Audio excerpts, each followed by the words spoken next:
Au sommaire de cette édition, Wang Yi, ministre des Affaires étrangères de la République populaire de Chine, est à N'Djamena depuis ce matin. Le chef de la diplomatie chinoise a été reçu en audience par le président Mahamat Idriss Déby Itno et son homologue tchadien Abdrahmane Koulibaly. Retour de cette visite alors que les militaires français plient bagages au Tchad. Touché de 2 balles et son fils de 3, une famille a été victime d'un braquage à main armée en pleine journée à N'Djamena. Une recrudescence de l'insécurité qui inquiète les habitants de la capitale.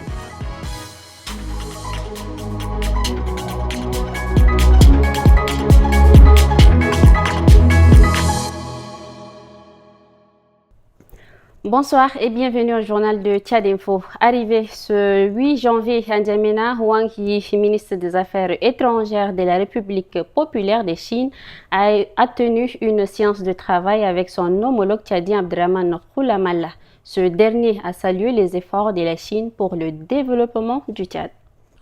Qualifiant la Chine de grand ami et de partenaire historique, le ministre tchadien des Affaires étrangères n'a pas tari d'éloges envers ce pays qui accompagne le Tchad dans de nombreux domaines et sous diverses formes.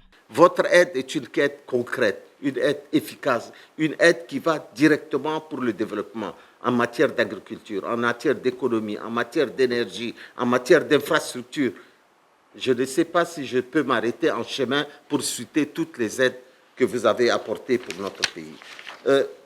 Si je dois citer tout ce que vous avez fait comme apport dans notre pays, je commencerai par la construction de notre Assemblée nationale, lieu privilégié de la souveraineté nationale.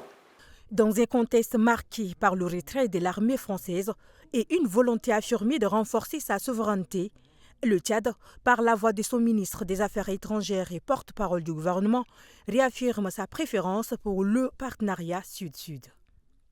Cette visite du diplomate chinois s'inscrit dans le cadre d'une relation bilatérale élevée au rang de partenariat stratégique lors du sommet de coopération sino-africaine de septembre dernier. Les deux pays échangent désormais pour approfondir davantage ce partenariat.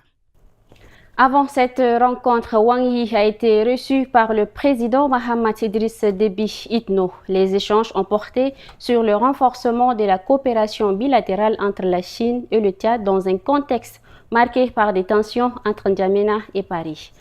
Un autre point, ce matin, le ministre de l'Eau et de l'Énergie, Passalé Kanabé Marcellin, a visité les centrales électriques de N'Djamena. Objectif, évaluer l'état des équipements pour garantir leur bon fonctionnement avant la période de canicule. La tournée a commencé à la centrale de Djambalbar, puis s'est poursuivie à Mandjafa, Honda et enfin aux centrales de Farsha 1 et 2. L'objectif était d'évaluer la capacité de la Société nationale d'électricité qui dispose actuellement d'une capacité globale de 100 MW avec une trentaine de groupes opérationnels. Cependant, des pannes sur certains générateurs et transformateurs freinent l'injection totale de cette capacité sur le réseau. Honda produit actuellement 24 mégas, d'après les techniciens sur le terrain. Et nous avons aussi l'équipe des ministères qui est là-bas, qui suit avec eux. Et ils n'injectent que 12 mégas sur la ligne. Donc il y a un problème de transfo qui doit être réglé très rapidement pour que au moins les 30 mégas de Honda solaire puissent être injectés sur les réseaux de SNE ici. Et donc ça, c'est très important. Face à ces défis, le ministre a demandé des solutions rapides pour éviter des coupures, notamment pendant les mois de mars et avril lors de la canicule. Le ministre de l'Environnement et de la Pêche durable, Hassan Bahit Diamous, a tenu un point de presse cet après-midi sur l'arrestation de 3 braconniers dans la province de l'Enedi-Est. Une opération menée par les agents de la garde forestière en collaboration avec le comité de vigilance locale. Nous profitons de cette occasion pour demander une fois de plus aux destructeurs de l'environnement de cesser ces pratiques néfastes sous peine de nous voir sur leur chemin. Désormais, nous veillerons à ce que ces actes ne se reproduisent plus, car les plus hautes autorités de la République, en l'occurrence le maréchal Mahamat Idriss Déby Itno, président de la République, chef de l'État, fait de la protection de l'environnement une de ses priorités majeures du gouvernement. Rencontre entre le Premier ministre et des leaders religieux, conflit meurtrier dans le département de Moula, appel à l'intervention du maréchal pour la restructuration de Siatel, filiale de Sotel Tchad. Développement des Guinaondom Sentia dans l'actualité en bref. Le 8 janvier 2025, le Premier ministre Alamai Alina a rencontré l'archevêque de N'Djamena, Monseigneur Edmond Ditangar Godbe, qui a présenté ses vœux pour la nouvelle année. Les discussions ont porté sur la vie de l'Église catholique au Tchad et la fin de son mandat à la conférence épiscopale. Par la suite, les responsables de l'entente des églises et missions évangéliques du Tchad ont également été reçus abordant des thèmes de paix, cohabitation pacifique et l'unité. Le Premier ministre a souligné le rôle de l'Église dans la construction d'un Tchad plus juste et prospère. Un incident tragique dans le village de Mosbé, situé dans le département de la Moula, province du Mont-Echari, a entraîné la mort d'un homme et blessé 5 autres, impliquant à la fois des militaires et des civils. Selon Aladingue Kigandil, le secrétaire général cantonal de Nadili, la confrontation a commencé lorsqu'un propriétaire de commerce a refusé d'autoriser des militaires armés à rester sur son lieu en raison de l'heure tardive. Après une altercation, des tirs ont éclaté, causant des victimes. Kigandil a également été blessé lorsque les militaires ont ouvert le feu sur lui après avoir tenté de l'arrêter. Le chef de canton, Koditanra Kadederba, a condamné le comportement des militaires et exigé leur retrait. Garam, l'individu central de l'incident, est lié à des événements violents antérieurs, mais l'enquête sur ces affaires reste stagnante faute de ressources.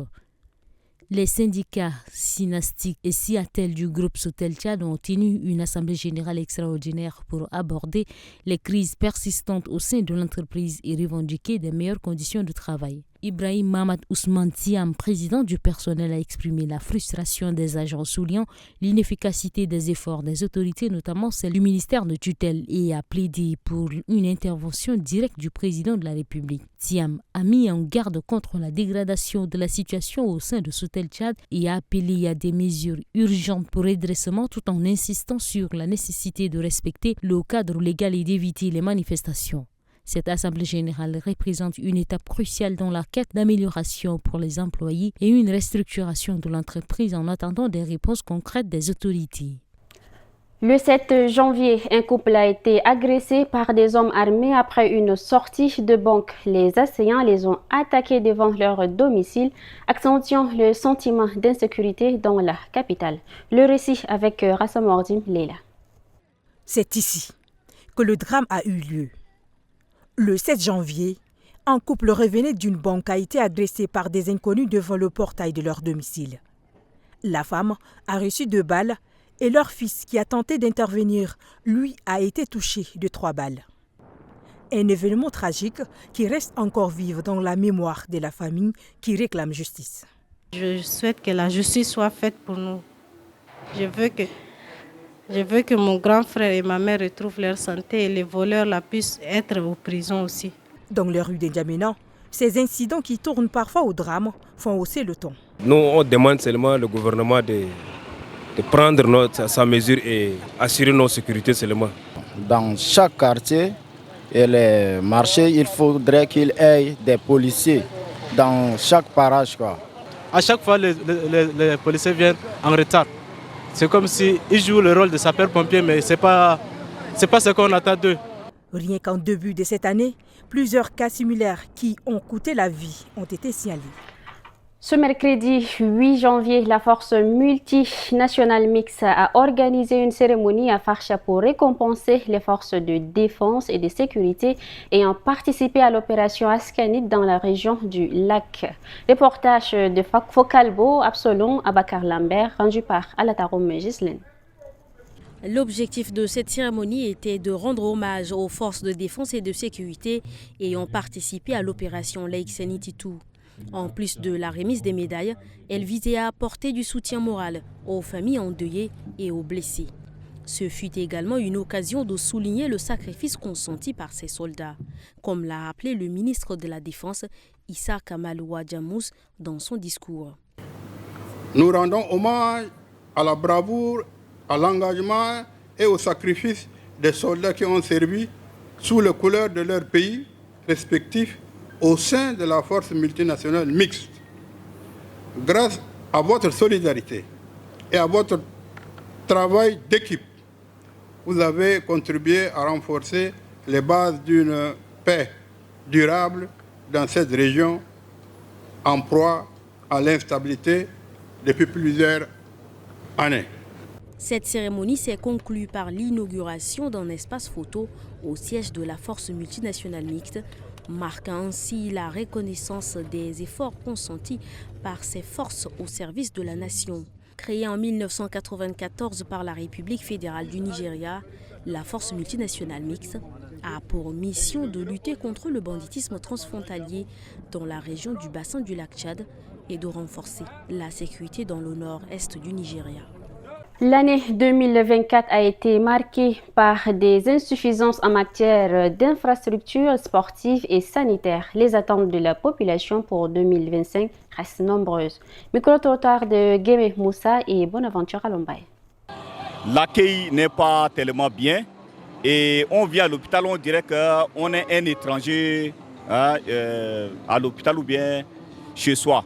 Alors moi je trouve que sur ce niveau-là, il faut que l'État intervienne un peu. Tu as un patient, maintenant il a besoin d'aller faire le besoin.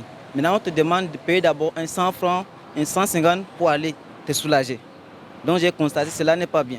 Il faudrait que l'État essaie d'organiser des ateliers de formation pour essayer de conscientiser un peu certains médecins dans ce domaine. Parce que quand on veut sauver la personne et en même temps privilégier d'abord l'argent au profit de sa santé. Donc ce n'est pas normal à ce côté-là. Point final à cette édition. Merci à vous de l'avoir suivi. À demain.